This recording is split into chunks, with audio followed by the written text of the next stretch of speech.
Finally sandwich ಮಾಡಿದ್ವಿ. So sandwich ಮಾಡೋದಕ್ಕೆ ಈ ಎಲ್ಲ ಐಟಮ್ಸ್ ಯೂಸ್ ಮಾಡ್ತಾ ಇದ್ದೀನಿ. ಚೀಸು, ಆರಗೆನೋ ಮತ್ತು ಚಿಲ್ಲಿ ಫ್ಲೇಕ್ಸು, ಟೊಮೆಟೊ ಕೆಚಪ್ಪು ಮತ್ತು ಆನಿಯನ್ನು, ಬಟರು, ಮಯೋನೀಸು ಮತ್ತು ಕ್ಯಾಪ್ಸಿಕಮ್ ಮತ್ತು ಕಾರ್ನ್ ಆ್ಯಂಡ್ ಮೇಯ್ನಾಗಿ ಬ್ರೆಡ್ಡು. ಈ ಬ್ರೆಡ್ನ ನಾನು ವೀಟ್ ಬ್ರೆಡ್ ತರಿಸ್ಕೊಂಡಿದ್ದೀನಿ. ನಾರ್ಮಲ್ ಬ್ರೆಡ್ಗಿನ ವೀಟ್ ಬ್ರೆಡ್ ಯೂಸ್ ಮಾಡೋಣ ಅಂತೇಳಿ. ಸೊ ಅದೆಲ್ಲ ಆದಮೇಲೆ ಒಂದೊಂದೇ ಲೇಯರ್ ಅಪ್ಲೈ ಮಾಡ್ತಾ ಇದ್ದೀನಿ. ಮಯೋನೀಸ್ ಅಪ್ಲೈ ಮಾಡಿ ನೆಕ್ಸ್ಟ್ ಸ್ವಲ್ಪ ಔಟರ್ ಲೇಯರ್ಗೆ ಬಟರ್ನ ಪೇಸ್ಟ್ ಮಾಡಿಕೊಂಡು ಹಾಕೋತಿದ್ದೀನಿ. ನೆಕ್ಸ್ಟು ಅದಕ್ಕೆ ಸ್ವಲ್ಪ ಟೊಮೆಟೊ ಕೆಚಪ್ಪು, ಚೀಸು, ಕಾರ್ನೆಲ್ಲ ಹಾಕ್ಕೊಂಡು ರೆಡಿ ಮಾಡ್ಕೋತಾ ಇದ್ದೆ. ಸೊ ಒಳಗಡೆ ಏನೇನು ಹಾಕಬೇಕು ಅದೆಲ್ಲ.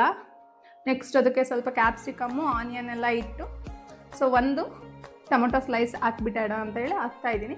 ಸೊ ನೆಕ್ಸ್ಟ್ ಇದನ್ನೆಲ್ಲ ಕವರ್ ಮಾಡಿ ಅದು ಏನು ತಂದಿದ್ದೆ ಅಲ್ವಾ ನಾನು ಜಿಯೋಮಾರ್ಟಿಂದ ಸ್ಯಾಂಡ್ವಿಚ್ ಮೇಕರು, ಜಸ್ಟ್ ಅದು ಸ್ಯಾಂಡ್ವಿಚ್ನ ಟೋಸ್ಟ್ ಮಾಡ್ಕೊಳ್ಳೋದಕ್ಕಷ್ಟೇ. ಸೊ ಔಟರ್ ಲೇಯರ್ಗೆಲ್ಲ ಬಟರ್ ಹಾಕ್ತಿದ್ದೆ, ಇದು ಬ್ರೆಡ್ ಸ್ವಲ್ಪ ಕ್ರಿಸ್ಪಿಯಾಗಿ ಬರಲಿ ಅಂತ. ಸೊ ನೆಕ್ಸ್ಟ್ ಇದನ್ನೆಲ್ಲ ಇಟ್ಕೊಂಡು ಬೇಯಿಸ್ಕೊಳ್ಳೋಣ ಅಂತ ಹೇಳಿ ರೆಡಿ ಮಾಡ್ತಾ ಇದ್ದೆ. ಸೊ ಎರಡು ಕಡೆ ಇದನ್ನ ಇಟ್ಬಿಟ್ಟು ಕ್ಲೋಸ್ ಮಾಡಿ ರೋಸ್ಟ್ ಮಾಡಿದ್ರೆ ಸಾಕು, ಸ್ಯಾಂಡ್ವಿಚ್ ಎಲ್ಲ ರೆಡಿ ಆಗುತ್ತೆ.